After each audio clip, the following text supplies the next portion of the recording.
I came to the University of Kentucky in 2017 as a first-year professor. I graduated from Arizona State University in 2017. So I finished my dissertation, then my PhD dissertation in educational policy and evaluation. So my research was in ed policy, but I had been a teacher some years before. And so with a break to have children and be a mom. And so when I decided to go back to study for my PhD, that was in 2012. So I was a full-time student, research assistant for 5 years. And then I was on the job market in 2017 and came to UK for an interview and fell in love with it. And I've been here since then. So this is my 4th year.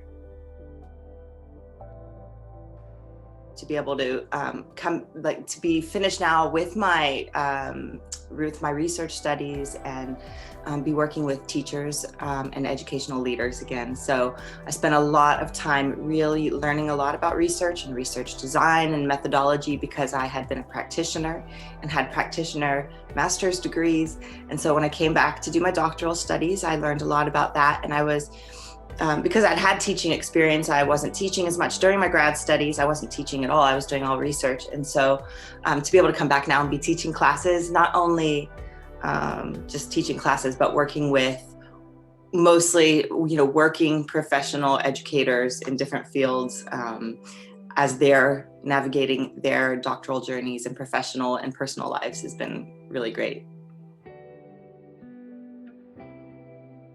Broadly, school choice policy, so educational policy. I was interested in policies probably when I started teaching in New York City. I had a lot of questions and seeing kind of the system and the bigger system, and I didn't really know what to do with those questions. I was just trying to get on with, learning how to teach well and to serve the students. And then upon moving some and teaching in different places, I started to have a lot of questions around privatization in public education and money and how that worked and politics. And so in a series of, experiences and meeting people in my work and everything, and then, having my children and taking a break and deciding to go back for grad school, education policy was perfect. So I study specifically around choices that families make when they're sending their children to school. So I do research related to parents and stakeholders and teachers and leaders and what their experiences are with education reforms and what happens when schools change, and whose voices get heard and maybe whose don't. And so I'm really interested in power and policy issues across the board and sociocultural contexts of education as well. So sociological understandings and theory about the bigger system in education. EDL 704, which is Politics of Educational Leadership. When I had an opportunity to teach that, I was really excited. It's really fun for me. I mean, from listening to my previous answers, you can probably hear why, but I really like to think about and encourage educators to think about politics and policy in different spaces and how it's a part, we have our micropolitics or macro politics. We have policy, we have absence of policy, and there are consequences, intentional and unintentional consequences to all of that. So whatever I can do. And I'm building that course kind of as we're going because I'm getting different types of students. Sometimes this was just my 2nd year teaching it. So like last year I had students who were in the principalship, students who were in the doctoral program, students from outside our department. And so a lot of different needs. And so trying to differentiate and provide readings that get students to think about, how policy and politics and power works in their area of interest. So helping them to dig into policies and think critically about that.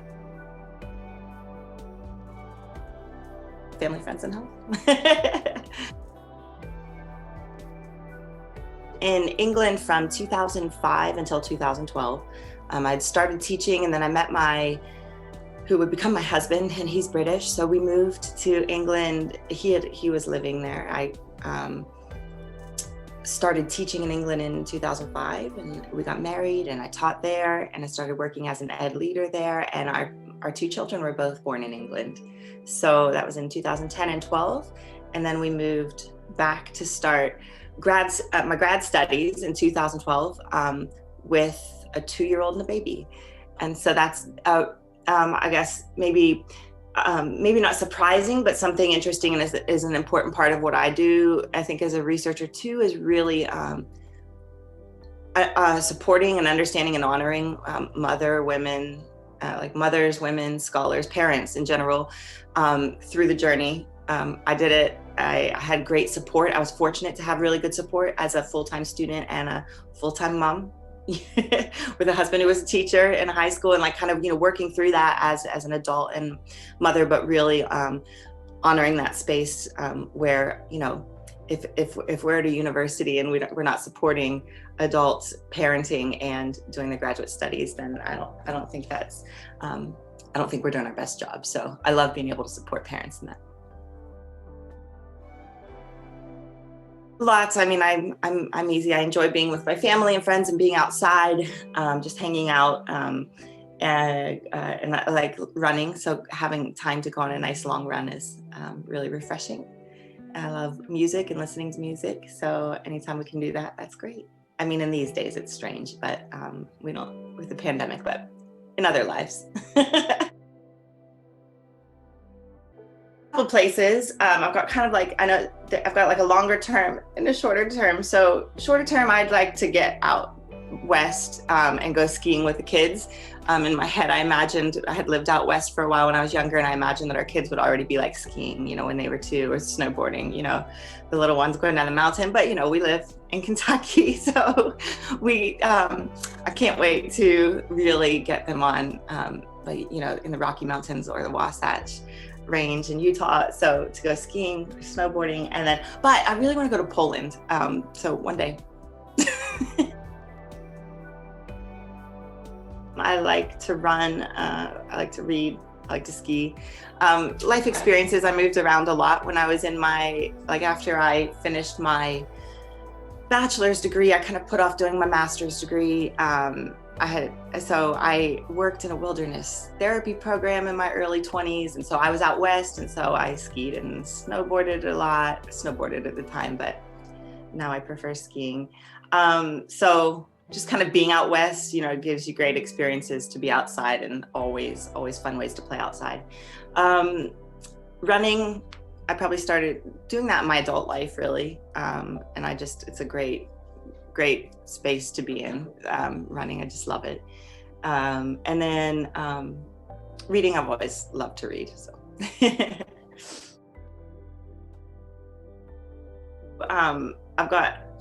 I've got a lot. I've got things like around the house, and I think quotes kind of depend on the circumstance and what you're doing and thinking, but I thought of a couple. And so the first one is a Paulo Freire quote, and it says, washing one's hands of the conflict between the powerful and powerless means to side with the powerful, not to be neutral. And then the second one is, if I speak in the tongues of men and angels but have not love, I am only a resounding gong or a clanging cymbal. I think that's really cool. Be a brain surgeon. I was sure of it. I remember that in elementary school, and then I decided I wanted to be a journalist, and I've probably changed my mind 100 times since then. but now I think I figured it out.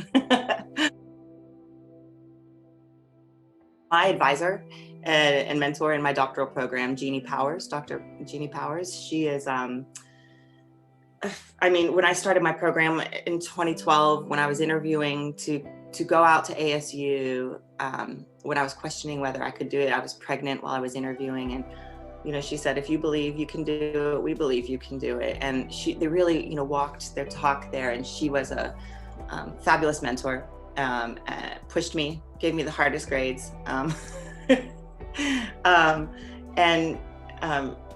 I wrote and rewrote and rewrote and rewrote.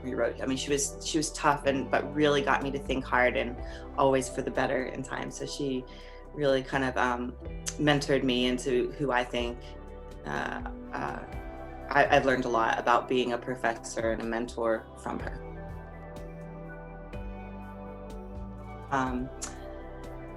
advice is to do the program your way, like you do you. Try not to compare yourself to how others are doing it. And again, like typically once you're in a doctoral program, it's because we've all achieved and learned how to make the grade and do well. And so you get to a place where there's the temptation to feel like, okay, I've got to continue to do this thing. But I think at the doctoral level, you're kind of in terms of grades, this is a chance really, this is the end of it. Like this is a chance to really push yourself and take risks.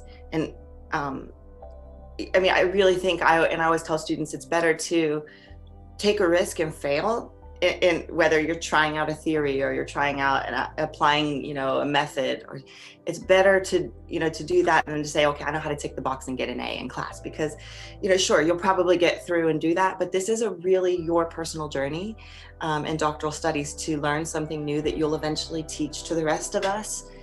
Because we're all exploring those spaces together and you're bringing your unique contribution. So for some people, that means they're going to, whiz through it in a certain way on a timeline because it works for them and the methods they're using. And for other people, it's not going to be linear. Maybe I don't have enough years to say that, but I've seen a lot of my, people I know, it's typically not as linear as you want it to be because it's real research and we're doing social science research.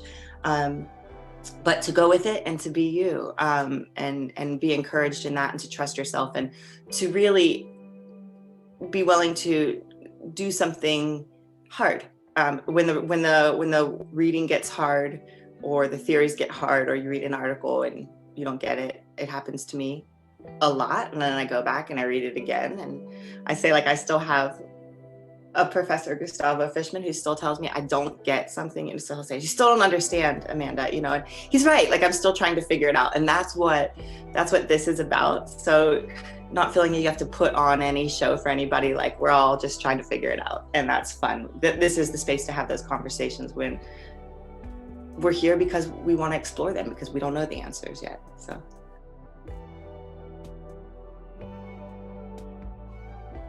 Like Americana, folk, acoustic guitar, but I have lots of interest. Siesta Key, Florida. Baseball, and I like watching running events. Obviously, aside from academic literature that I read, is fiction. I like reading fiction novels. Is a whatchamacallit chocolate bar. My favorite morning beverage is coffee.